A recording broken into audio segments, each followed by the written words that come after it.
Buenas hermanos y amigos, hoy jueves 3 de febrero, bendiciones del Altísimo, lección número 6, Jesús el sacerdote fiel, para memorizar.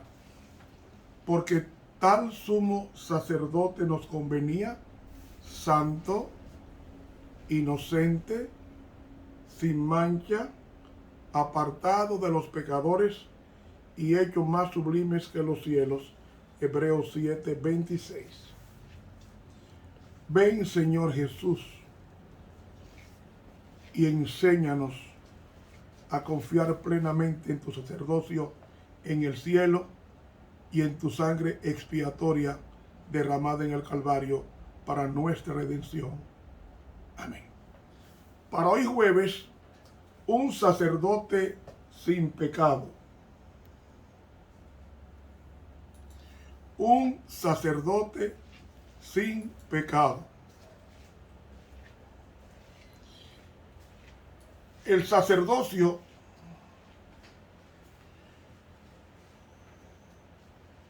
fue el ministerio escogido por Dios para el servicio del tabernáculo, así como también para las cosas sagradas.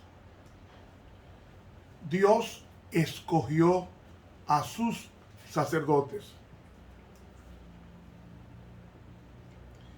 Escogió a Aarón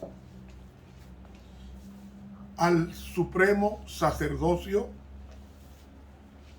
pero también escogió a sus hijos llamados Nadab, Abiú, Itamar y Eleazar.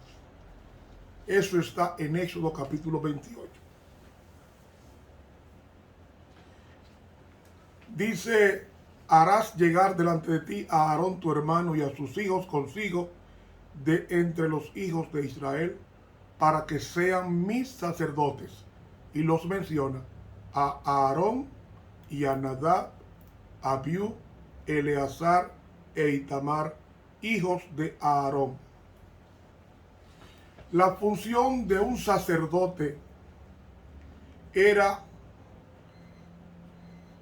ser intercesor del pueblo ante la presencia de Dios, haciendo expiación por los pecados del pueblo a través de los sacrificios cruentos. Pero también consultaban a Dios para conocer su voluntad y transmitir esa voluntad al pueblo. El sumo sacerdote estaba en la obligatoriedad de instruir al pueblo de Dios en la ley de Dios.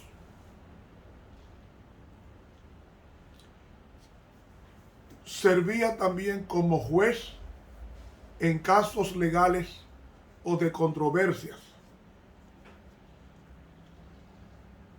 Animaba al pueblo a la batalla contra los enemigos y los sacerdotes llevaban el arca del pacto en ocasiones especiales.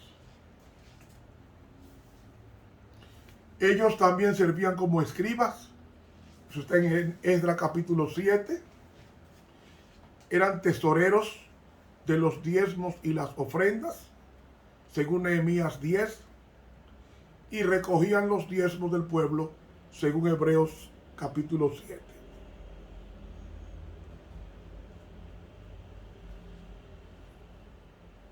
Entonces, el sumo sacerdote era el más importante de los sacerdotes, porque era el único que entraba, el único que podía matar el sacrificio matutino y vespertino, encender las lámparas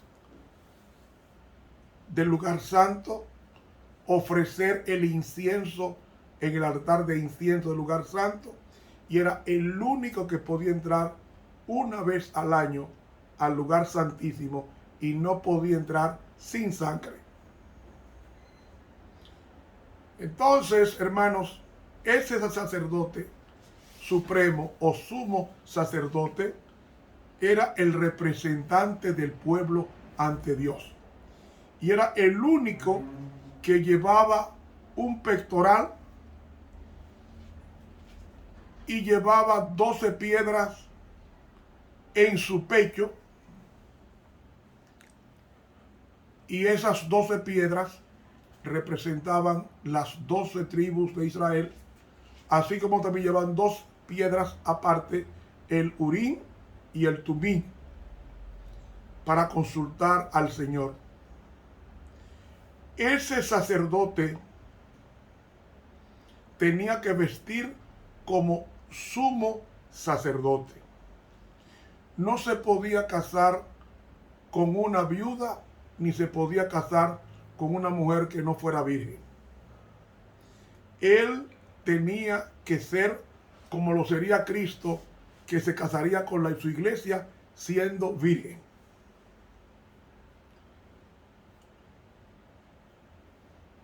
¿Por qué Dios estableció el sacerdocio?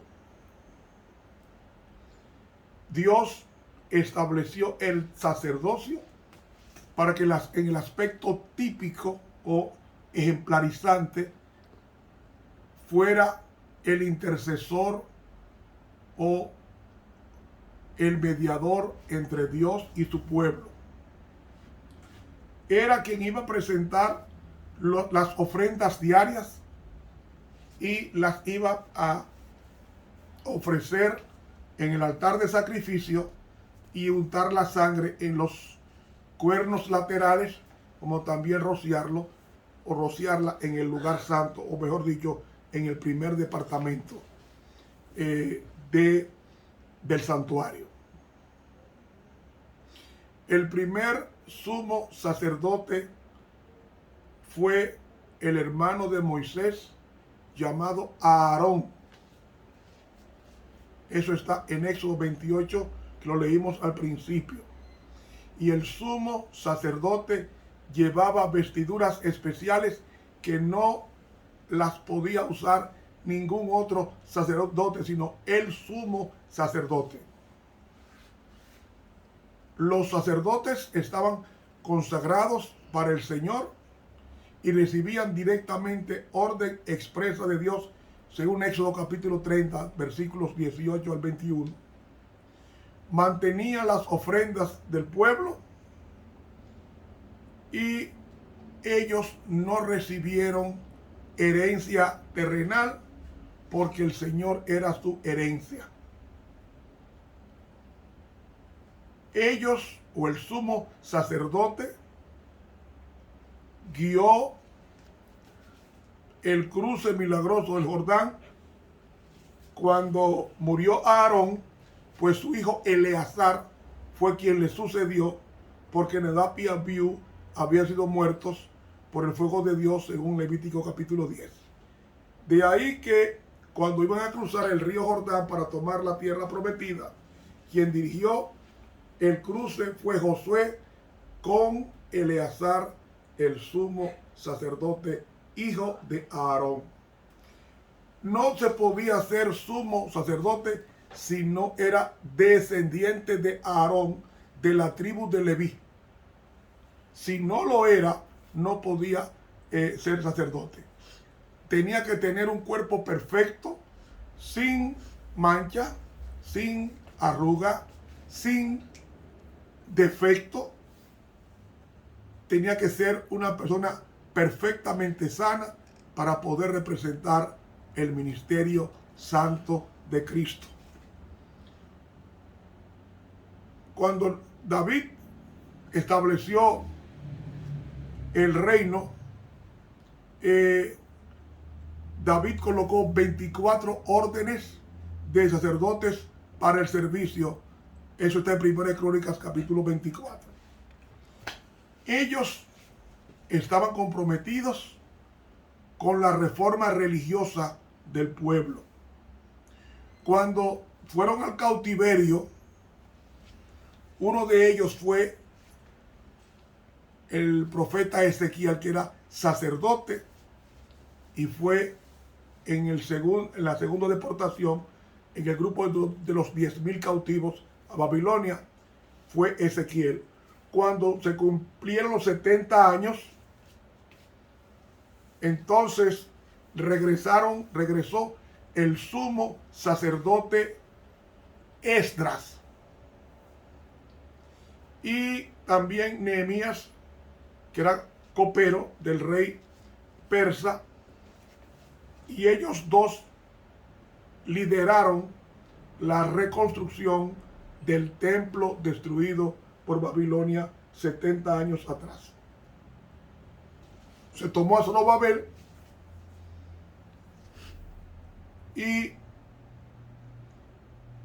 se reconstruyeron los muros en 52 días por Nehemías, y el sacerdote Esdras ayudó al pueblo a una consagración y a una dedicación del templo. Los sacerdotes estaban libres de impuestos, pero el sacerdocio, como dije a principios de semana, se había corrompido ya en los días de Jesús, de tal manera que se compraba el puesto con fuerte suma de dinero y no basado en el sacerdocio aarónico o levita. Por eso los sacerdotes se opusieron al ministerio de Jesús y maquinaron contra él y lo entregaron a los romanos. Jesús fue condenado con el apoyo de los sacerdotes, y cuando Jesús murió hubo alegría entre Anás y Caifás y el Sanedrín. Pero cuando Cristo resucita, asciende al cielo y toma la posición del sacerdocio malogrado de Aarón o de Leví, ahora en la representación del sacerdocio de Jesús. Pero ¿qué nos dice el sacerdocio de Jesús? Nos dice en Hebreos 7:26, porque tal pontífice nos convenía santo. 5 aspectos hermosos de Cristo. Santo 1, inocente 2, limpio 3, apartado de los pecadores 4, y hecho más sublime en los cielos 5. Cristo, al morir en la cruz del Calvario, la ley ritual prescribió, porque todas las fiestas rituales del Antiguo Testamento, los sábados rituales, que eran 7, así como también el sacerdocio aarónico, todo representaba a Cristo. Era una maqueta o una copia hasta que viniera Cristo. Al morir Cristo, entonces el sacerdocio aarónico caduca, y al caducar el sacerdocio aarónico tiene que entrar el sacerdocio según el orden de Melquisedec. Cuando Cristo fue entronizado y ungido para ejercer el sacerdocio en el cielo. En este libro, Hechos de los Apóstoles, la pluma inspirada dice lo siguiente: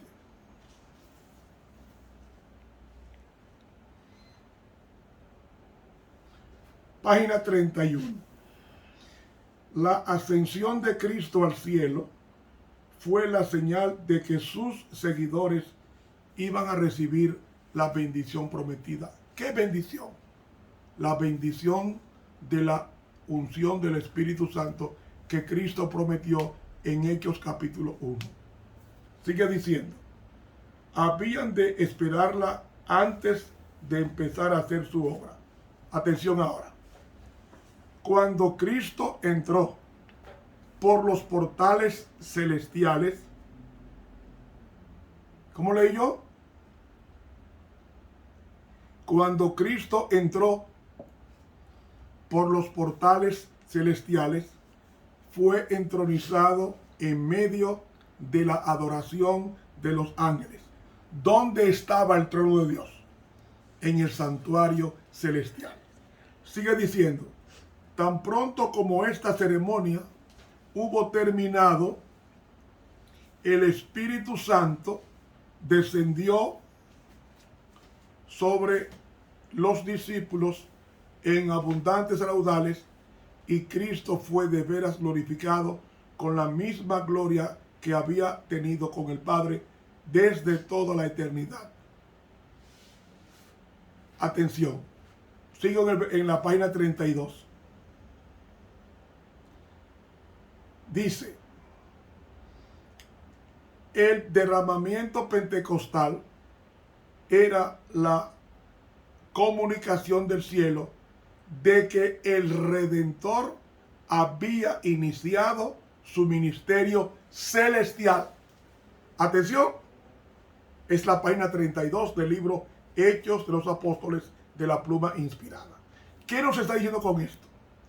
Que así como Aarón, antes de comenzar a oficiar en el santuario, se pasó 7 días para la preparación y luego para ser ungido por Moisés. Moisés representaba a Dios Padre. Aarón representaba a Dios Hijo como medianero. Pues así como Aarón no podía comenzar su ministerio en el santuario terrenal sin haber sido ungido con el aceite santo, así también Cristo no podía comenzar su ministerio como sumo sacerdote en el santuario celestial sin antes el Padre ungirlo con el Espíritu Santo, con el aceite del Espíritu Santo. Y eso es lo que dice aquí. Dice aquí, cuando Cristo entró por los portales celestiales, fue entronizado en medio de la adoración de los ángeles. Tan pronto como esa ceremonia hubo terminado, el Espíritu Santo descendió sobre los discípulos en abundantes raudales, y Cristo fue de veras glorificado con la misma gloria que había tenido con el Padre desde toda la eternidad. Es decir, Dios ungió a Cristo con el aceite santo para ministrar el santuario celestial, y agrega, el derramamiento pentecostal era la comunicación del cielo de que el Redentor había iniciado su ministerio celestial. Es decir, Cristo fue ungido y la unción empapó las vestiduras sacerdotales de Cristo, y el rocío de esa unción cayó sobre la iglesia del aposento alto con 120 apóstoles o discípulos. Dice ella, de acuerdo con su promesa, había enviado el Espíritu Santo del cielo a sus seguidores como prueba de que como sacerdote y rey había recibido toda autoridad en el cielo y en la tierra, y era el ungido sobre su pueblo. He leído este libro, Hechos de los Apóstoles, páginas 31 y 32 de la pluma inspirada. Es decir, tan pronto Cristo fue ungido delante de todos los ángeles como sumo sacerdote, dice aquí en Hebreos, el capítulo 8.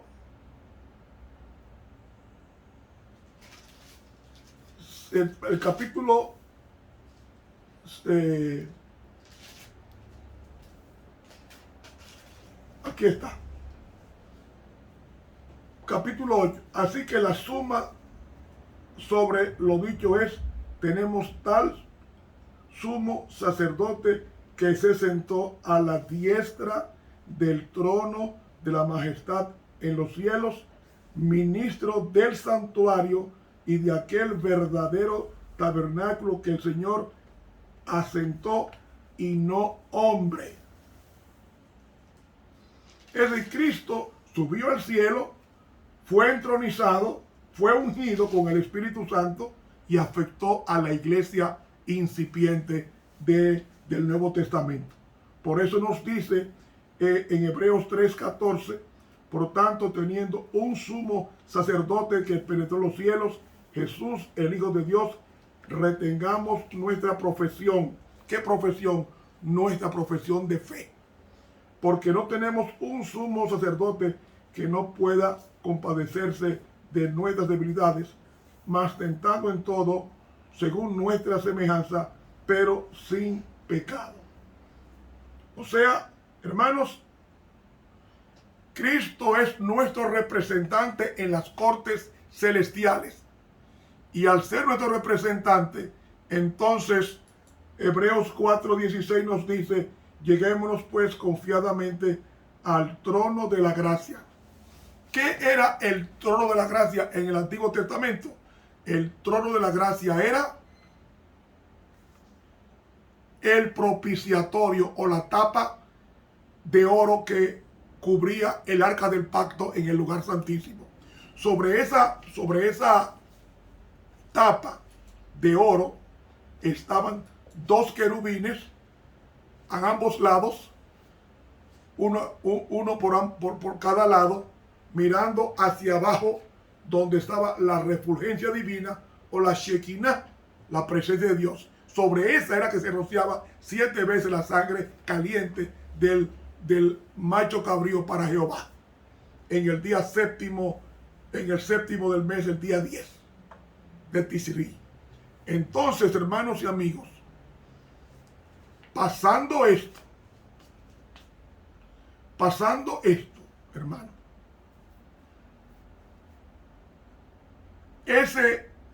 ese trono de la gracia era donde se rociaba la sangre. Pero ahora nos dice: acerquémonos pues confiadamente al trono de la gracia. ¿Dónde estaba el trono de la gracia? En el lugar santísimo. Y se entraba una vez al año. Pues Cristo entró al lugar santísimo cuando terminó su obra en el 1844. Y desde ahí para acá, al entrar al lugar santísimo, ya su trabajo es purificación del santuario, es decir, sacar los pecados del pueblo de Dios. ¿Qué nos enseña esto? Nos enseña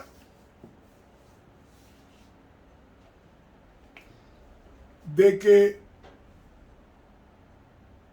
Cristo no tiene que presentar ningún cordero en el cielo, porque Él es el Cordero de Dios que quita.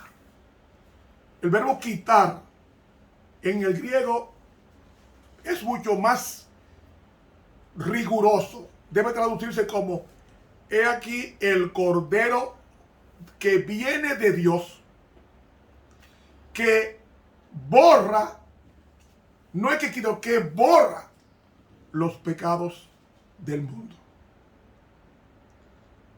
Hizo, entonces, acerquémonos pues con confianza al trono de la gracia, porque Cristo está en el trono de la gracia, intercediendo por ti y por mí, para alcanzar, ¿qué? Misericordia. ¿En qué sentido? De que nos da el perdón. Y hallar gracia, es decir, oportunidad para el oportuno socorro. ¿Para qué? ¿Qué significa oportuno socorro? Para el tiempo cuando seamos tentados. Ahí viene Cristo a auxiliarnos con sus ángeles para que no caigamos en tentación. Esa es la belleza del trabajo de Cristo en el santuario. Es ofreciéndose a sí mismo como el Cordero resucitado, que no necesita ofrecer animales ni sangre de animales, porque Él es el Cordero de Dios que murió en el Calvario, y al resucitar está diciendo que su sacerdocio es para siempre. ¿Por qué para siempre? Porque Él es Dios y Dios no muere. Lo que murió de Cristo fue la naturaleza humana. La divina nunca murió. Dice la propia inspirada que cuando Cristo estaba en el sepulcro, su cuerpo, el Cristo divino, o sea, la otra naturaleza, estaba al lado del cuerpo de Cristo, esperando para su resurrección de ese cuerpo. Murió la parte humana, no la parte divina de Cristo. Y en ese sentido, Él es el sumo sacerdote que se mantuvo fiel, y su fidelidad nos ha arropado a todos para que no recibamos ninguna condenación. Se nos fue el tiempo. Mañana continuamos con este estudio. Estuvo con usted el profesor Ramón Romero, quien les invita a suscribirse a nuestro canal de YouTube y dele a la campanita. Denos sus comentarios y haga que otros más se beneficien de esos estudios. Que Dios nos bendiga.